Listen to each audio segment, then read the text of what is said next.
সময়ের সাথে শুধু আমাদের নাটক, ফিল্ম বা কন্টেন্ট যে পরিবর্তিত হয় তা না, জেনারেশনের সাথে সব কিছুই পরিবর্তিত হয়। এই যে আগে যখন আমরা এই ধরনের অ্যাওয়ার্ডে আসতাম, এভাবে কিন্তু সিস্টেমটা ছিল না, সিস্টেম ডিফারেন্ট ছিল।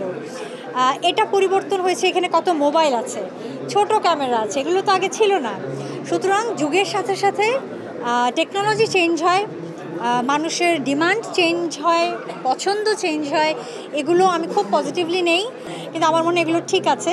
সো নাটক সিনেমাতেও বা কন্টেন্টেও যে পরিবর্তন এসছে, এগুলো যুগের সাথে হবে। গত কয়েকদিন ধরে আমার বাসায় অনেক গিফট ফুল টুল ছোট বড় তোড়া আসছে। কিছু পরিচিত মানুষজন পাঠাচ্ছে, কিছু একদমই অপরিচিত, উপরে কোনো নাম টামও লেখা নেই কোথা থেকে এসছে, বাট আমি জানি এগুলো অনেক বছর ধরেই হচ্ছে এবং আমি খুব এনজয় করি, আমার খুব ভালো লাগে। কিন্তু মাঝে মাঝে অপরিচিত মানুষের থেকে পাওয়া গিফট বক্সগুলো খুলতে খুব ভয় লাগে। মাঝে মাঝে অন্য মানুষকে দিয়ে আমি খোলাই, এটা খুব ইন্টারেস্টিং। এক লাইনে ভালোবাসার সংজ্ঞা দেওয়া যায় কোনো দিন?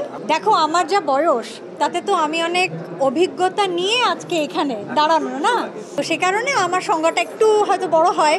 আমার মনে হয় যে অনেকে ভুল করে মায়া বা মোহ বা ঘোরকে, অনেক সময় আমরা ঘোরে আচ্ছন্ন থাকি, এই বিষয়গুলোকে অনেকে ভালোবাসা মনে করে।